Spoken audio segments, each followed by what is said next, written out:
Hello, everybody, and welcome to another edition of Charts with Dan. We have a lot to get to today, including a number one debut for Pixar, a big drop for Scream 7, and a disappointing start for The Bride, the latest film from Warner Brothers. So let's jump right into this weekend's box office. At number one, as expected, was Hoppers, which came in at $45.3 million, which is good news for Pixar, especially considering that Elio was not a hit last summer. Looking at the biggest domestic openings so far this year, Hoppers comes in second place behind Scream 7. So we've had both the first and second best openings of the year in consecutive weekends. I'm sure theater owners love that, and 2026 so far is looking good compared to 2025. But I want to talk a little bit about Hoppers and the narrative around Pixar and this movie's debut, because I've seen a lot of sentiment saying, all right, Pixar is back. And yes, it is objectively good that Hoppers came in actually a little bit above expectations. Audience response is good. Critical response is good. Those are elements that have been missing in whole or in part from a lot of Pixar's films lately. But when you look at how Hoppers debuted as far as other movies in the Pixar canon, yes, it's good that it didn't do poorly this weekend, but it's also far from hitting the heights of other Pixar films. I saw some folks saying, well, it's the best opening release for an original Pixar film since 2017, which is true. That's when Coco opened. Although that $50.8 million opening was a Friday through Sunday number for a movie that opened on Wednesday. Coco's opening would have been much higher had it opened on Friday. It was just part of the Thanksgiving weekend movie rush that year. And this is not me trying to dump cold water on Hoppers. I just think it really needs to be put in perspective. It's number 21 out of 27 Pixar films that have been released in theaters domestically. This does not include the movies that were released to Disney Plus first. And when you look at it adjusted for inflation, Hoppers comes in 25 out of 27, ahead of only Elio last summer and then Elemental back in 2023. It comes in below even Onward back in 2020. If you'll remember, Onward, I think, was maybe the last movie or one of the last movies that I covered on Charting with Dan back when I was over at Screen Junkies. And there was talk about like, well, it's not great for a Pixar movie, but people might have been nervous to go to the movies because of the pandemic, and people might have been scared. That was the context we were talking about with Onward for a movie that opened a little bit better than Hoppers. So it is good for Pixar, and it is good for Disney that the movie did well. But I don't subscribe to this narrative that is an indication that Pixar is hitting the same heights that it did in years past. Maybe this is the new normal for Pixar, but it certainly is not worthy of comparison to movies that opened much, much higher, original or sequel. In second place was Scream 7, which dropped 73.3% in weekend number 2. Even for a horror movie, that's not a great drop. It still brought in $17 million because it had such a big opening last weekend. Its domestic total is now at $93 million. And just to loop back around to last weekend quickly, I made an error when I talked about Scream 7 being one of the biggest horror openings of all time domestically. I had it at number 9. It was actually at number 10 because I had neglected to update that chart to include Five Nights at Freddy's 2, which came out late last year. So Scream 7 actually had the 10th highest debut of all time for a horror film, unadjusted for inflation. But let's talk about Scream 7 a little bit more and the Scream franchise. Right now, it is the fourth highest grossing film in the franchise domestically at $93 million. It is about, $15 million behind Scream 6 to become the highest grossing film in franchise history. I think it should hit that number. If you adjust for inflation right now, it's at number 5. It's ahead of both Scream 4 and 2022's quasi-reboot Scream. And it is behind Scream 6, Scream 3, Scream 2, and the first Scream. Again, I think it's going to get up to number 4 on this chart, but I don't see it even approaching the numbers of the original Scream trilogy. And that's because inflation has been kind to those movies over the years. But this is the chart I really want to look at. These are the biggest second weekend drops for all of the films in the Scream franchise. And you can see that Scream 7 had by far the biggest drop in weekend 2 of any movie in the franchise at 73.3%. That's over 10% higher than Scream 4, which dropped 62.4% and basically put the franchise to bed for several years. Scream 6 dropped 61%. 2022 Scream dropped 59.3%. Scream 2 dropped 57.7%. Scream 3 dropped just 53%. And the original Scream actually had an increase in business, 42.8% in its second weekend. It came out around the holidays. There was a lot of great word of mouth. That box office run on the first Scream film was really, really impressive. But I think as we move on from the impressive opening of Scream 7, we also have to look at this drop off because, yes, it was able to bring more people into the theater than certainly the more recent Scream films have. But when we look at the percentage for weekend 2, that is repeat customers, that's word of mouth customers, and that is at historic lows for the franchise. When you look at reaction from critics and from audiences through services like CinemaScore, it seems like the successes of the past 2 Scream films and maybe the return of Neve Campbell got more people to go that first weekend, but they weren't particularly pleased with what they saw. And usually, if there are effects on the franchise, you will see that roll over into the next film. So if there is a Scream 8, and it certainly seems like there probably is going to be because this is still going to be a very financially successful film, we may see the effects of audience reaction to this movie on the next film. And let's talk about a movie that, unlike Scream 7, was disappointing right out of the gate, and that is The Bride, which brought in just over $7 million, way below what people were expecting from this movie just a couple of weeks ago. This film was budgeted reportedly at between $80 to $90 million. Another reported $65 million spent to market it. This is going to be the first big box office bomb of the year. There are already estimates that even through its first round of streaming, that this movie could lose $90 million. There are any number of factors you can look at when it comes to this movie. I think that a lot of people just didn't really know what it was. The reviews were not good. Audience reaction was not particularly good. So you were already fighting an uphill battle with a movie that was a little difficult to sell thematically. And that's because the movie, if you saw my review, kind of cycled through a lot of different themes and a lot of different things that it was trying to do. But on top of that, the negative response up front, I think, really depressed turnout. And so while I applaud Maggie Gyllenhaal for taking some risks with the movie, while I applaud Warner Brothers for backing her vision on the film, this is not going to be a financial success, and we'll see if that has any effect on Warner Brothers. They are in a very delicate time right now.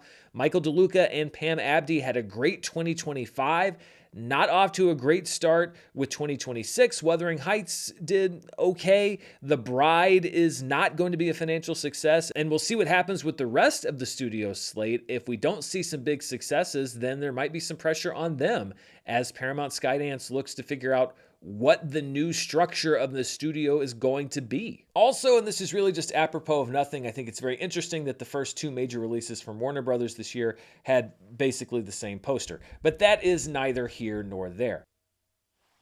In 4th place, we had GOAT in its 4th weekend of release, dropping 46%. It brought in $6.47 million. It's now at $83.6 million domestic. Wuthering Heights stays in the top 5. It brought in $3.7 million. It's at $78.7 million domestic. Staying in 6th place for a second week is Crime 101, which dropped 41.4%, brought in another $2 million. It's now at $33.6 million. Epic, Elvis Presley in Concert, dropped 56% in its 3rd week to bring in $1.54 million. And this 789 lineup is so closely clustered together. In 8th place was Send Help, which dropped 46.2% and brought in $1.531 million. It's at $62.6 million domestic. And in 9th place is I Can Only Imagine 2, which brought in $1.516 million. So 3 movies separated by less than $30,000. That's very uncommon in the top 10. Those movies actually completely shifted positions from what the estimates were on Sunday. And then at number 10 was the re-release of Demon Slayer Infinity Castle. It brought in another $1.3 million. Dropping out of the top 10 this week, we had Zootopia 2 out after 14 weeks. 14 weeks is an impressive run for any movie at any time, but especially in the current theatrical climate. It was in the top 10 from Thanksgiving to the second weekend in March. A very good performance for a film, as we mentioned last week, that ended up being the highest grossing domestic release of 2025. How to Make a Killing drops out of the top 10 after 2 weeks, and then 21 Pilots, More Than We Ever Imagined, which was a special event, is out after 1 week.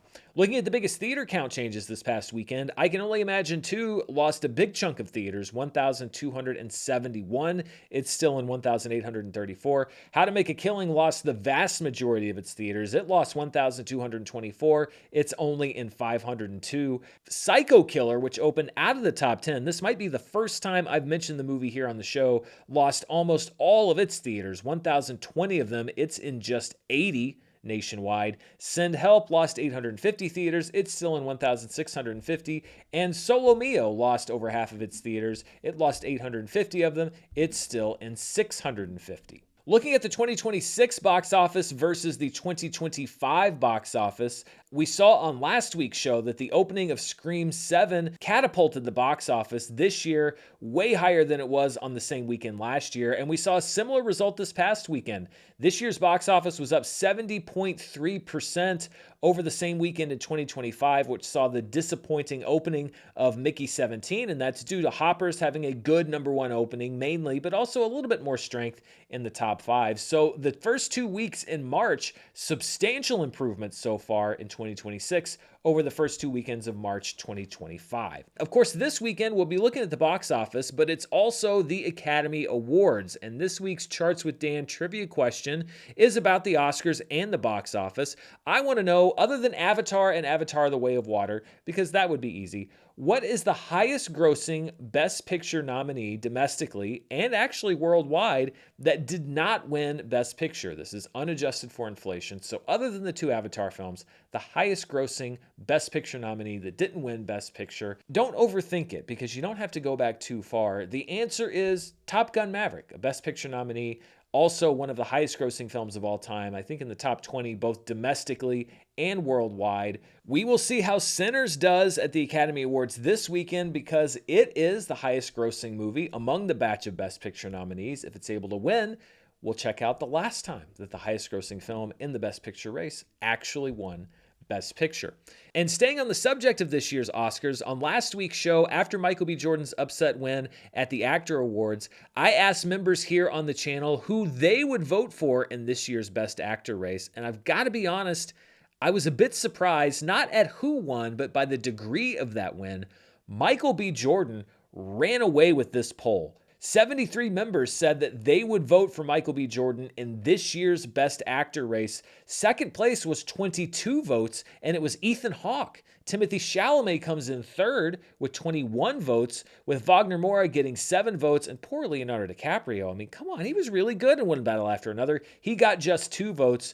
So I'm not shocked that Michael B. Jordan won, but I did not expect this kind of runaway, especially because if you look at other places, the comment section here on this channel, other places on social media, Reddit, it seems like all people can do is talk about how overrated Sinners is and how Michael B. Jordan doesn't deserve to win. But the numbers in this poll don't lie. Perhaps it's a silent majority out there rooting for Michael B. Jordan on Sunday. We'll see who actually wins. And speaking of who actually wins, for this week's member poll here on the channel, I'm asking all of you to look into your crystal ball because I want to know that when we reveal the results of this poll next week, what do you think will have just won Best Picture at the Academy Awards? So I'm not asking you who you would pick to win Best Picture. I'm asking you this time next week, who will be the new Best Picture winner? You can vote right now. The member poll is open here on the channel. If you're not a member, I'd love to have you come join us. There might be a button for you to join that says become a member, or you can definitely find out details down in the description below. You don't just get to vote in the member poll here every single week. You also get early access to some of my videos, custom badges and emoji to use down in the chat. So come join us and see if you can correctly guess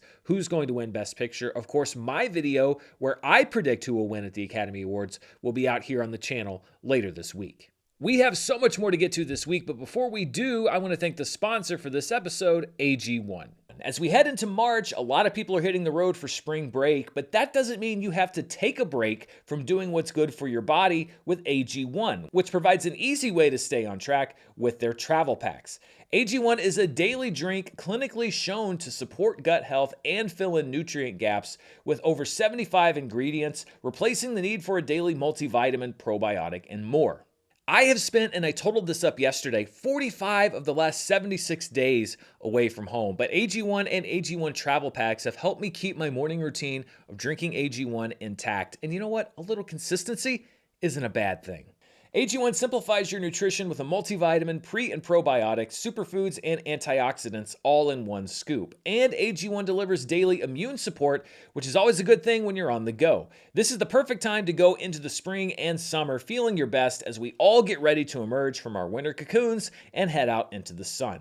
Go to drinkag1.com/Dan Murrell right now to get an AG1 flavor sampler and a bottle of vitamin D3 plus K2 for free in your AG1 welcome kit with your first AG1 subscription order, only while supplies last. That's drinkag1.com/Dan Murrell, drinkag1.com/Dan Murrell. Let's turn now from the domestic box office to the international box office, all the markets in the world outside of the US and Canada. And the number one film in the world is Hoppers, which opened to $42 million internationally. In second place is Pegasus 3.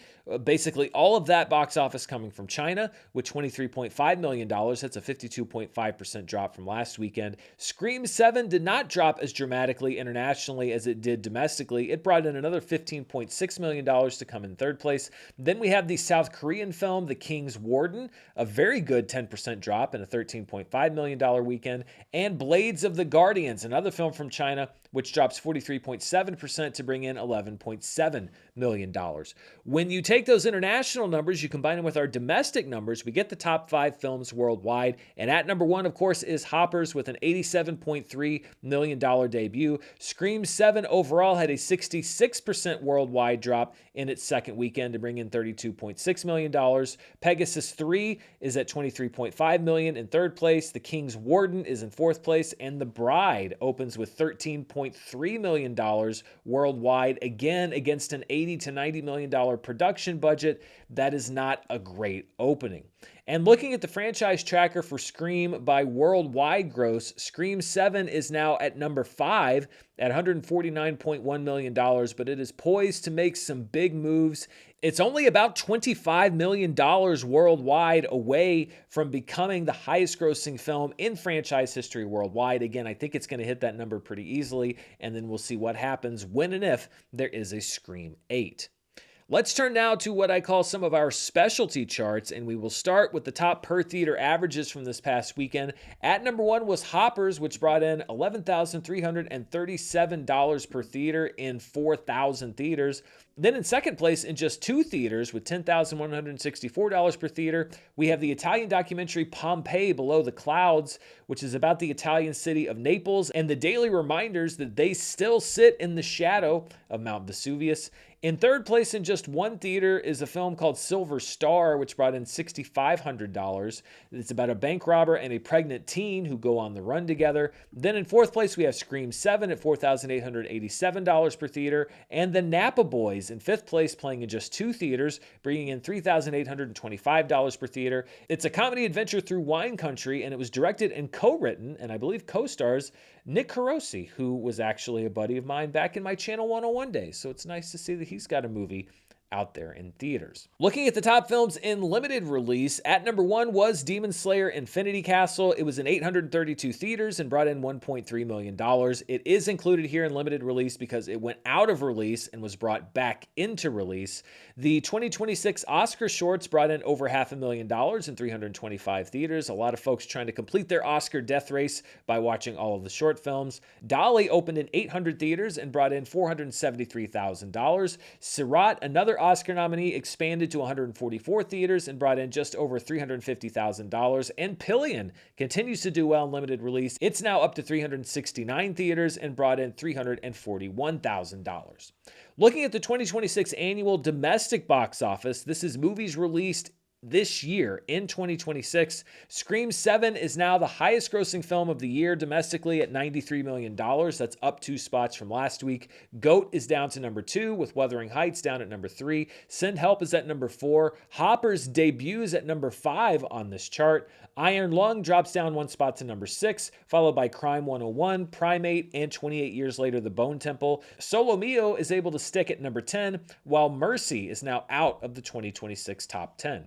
And when you look at the domestic box office as far as all tickets sold since January 1st, Avatar Fire and Ash still leads the way at $152.2 million, but Scream 7 is up 3 spots to number 2. Zootopia 2 drops down 1 spot to number 3. It's done $89.3 million this year.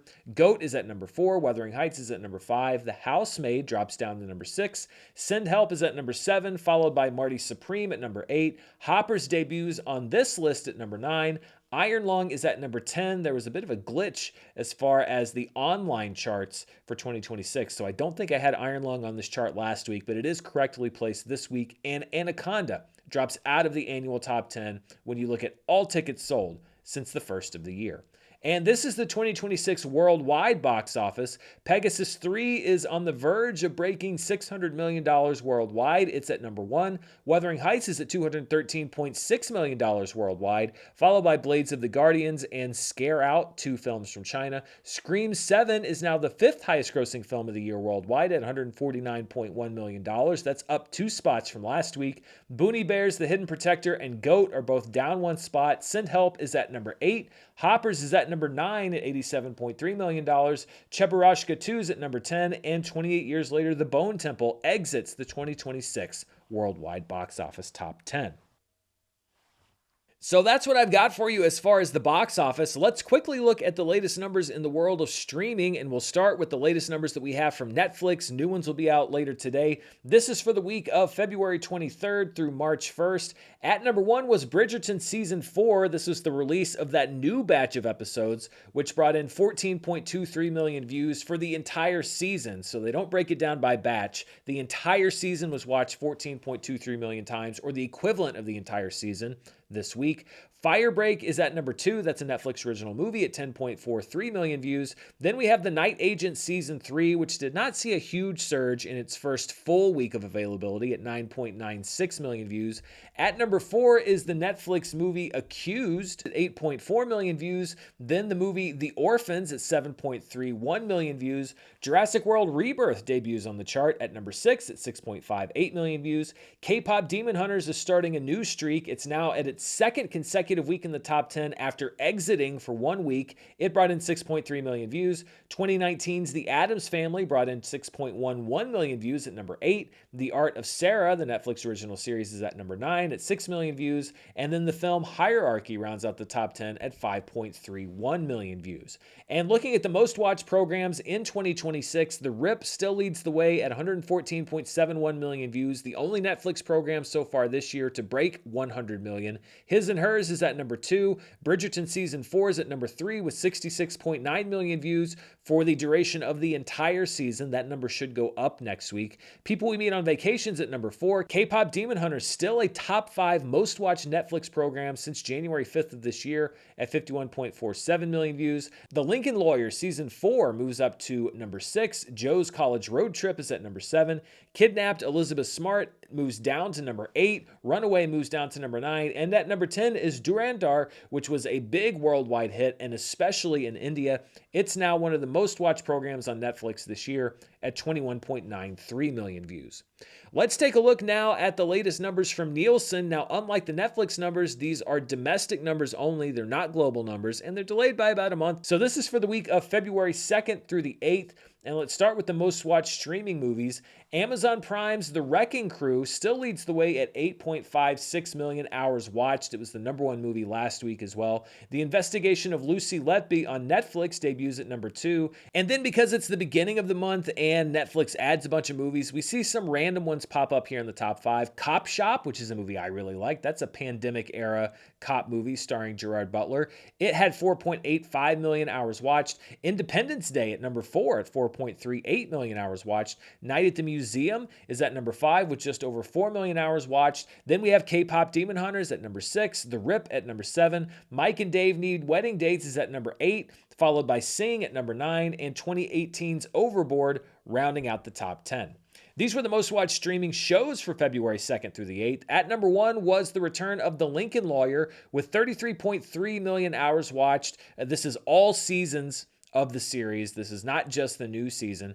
Bridgerton, a close number 2 at just over 30 million hours watched. Then we have Fallout as it wrapped up its second season at number 3 with 16.8 million hours watched. The Pit continuing to do very well in season 2 at 15.6 million hours watched. Stranger Things, still a top 5 show at 15 million hours watched. Bluey's at number 6. The Big Bang Theory's at number 7. Law and Order's at number 8. Rizzoli and Isles is at number 9. And SpongeBob SquarePants rounding out the top 10 with 12.35 million hours watched. And these are the top streaming shows as far as watch time per available episode. So take the number of hours watched divided by the number of episodes you can watch. That's how we get this number. And His and Hers continues to do well on a watch time per episode basis with 1.13 million hours of watch time for each of its 6 available episodes. Bridgerton coming in at just over 1 million hours watched per episode. Right behind that is Fallout with a now complete second season at over 1 million hours watched per episode across both of its seasons, 16 episodes total. The Lincoln Lawyer comes in 4th place, followed by The Pit, which is tied with Ms. Rachel. Landman comes in at number 7. This was the week after its latest season wrapped up, so a lot of people still watching the end of that show at 444,000 hours per episode. Stranger Things still in the top 10 at number 8. Shrinking, this was the debut of its newest season, is at number 9 with 230,000 hours per episode. And The Traitors rounds up the top 10 at just over 200,000 hours per episode. And those are all the numbers I have for you this week. Before we go, though, I just wanted to draw your attention to some things that you might be interested in watching, both at home and in theaters. Debuting today on Netflix is One Piece Season 2. I know I'm excited to jump in because, as I mentioned when the show debuted, I'm going to be a Netflix-only viewer. I just don't have time to catch up on all of One Piece, so I'm excited to watch the second season, and you may even get a review for it here on the channel. Tomorrow, premiering on Amazon Prime, we have the first season of Scarpetta. Nicole Kidman plays a pathologist revisiting an old case, with Jamie Lee Curtis playing her sister. And Zootopia 2, having mostly completed at least, a successful box office run, will be making its debut on Disney Plus tomorrow. On Thursday, Virgin River Season 7 debuts on Netflix, and on Friday, we have several things hitting theaters. First of all, we have Reminders of Him hitting theaters nationwide. This is the latest Colleen Hoover adaptation. Micah Monroe plays a woman who gets out of jail and returns home, where an assuredly complicated romance ensues, with a bar owner played by Tyreek Withers. Also hitting theaters this Friday is the new A24 horror film Undertone. This movie played at Sundance. I did get a chance to check it out. I didn't love it, but I didn't hate it either. I'll be curious to see what audience reaction to this movie is. It is very A24. Also hitting a limited number of theaters this week is a movie called Slanted. The trailer played before I saw Scream 7, and the audience seemed completely mystified by this film. It's about an Asian high school girl who undergoes a procedure to become white, and chaos ensues. So it's sort of a weird take on the substance, I guess. I'm not so sure about that one. In theaters around the country is the 35th anniversary, good lord, of Teenage Mutant Ninja Turtles 2, The Secret of the Ooze. Fathom Events will be putting this in theaters. Apparently Fathom's sole purpose these days is to make me feel like I'm ancient. Kiki's Delivery Service will also be hitting theaters this upcoming weekend in many IMAX theaters as well. What a delightful film that is. In limited release, we have Alpha, which is the latest film from Titan director Julia Ducournau, which premiered at the Cannes Film Festival last year. As expected, critical reaction has been split thus far, but I think that's kind of the goal.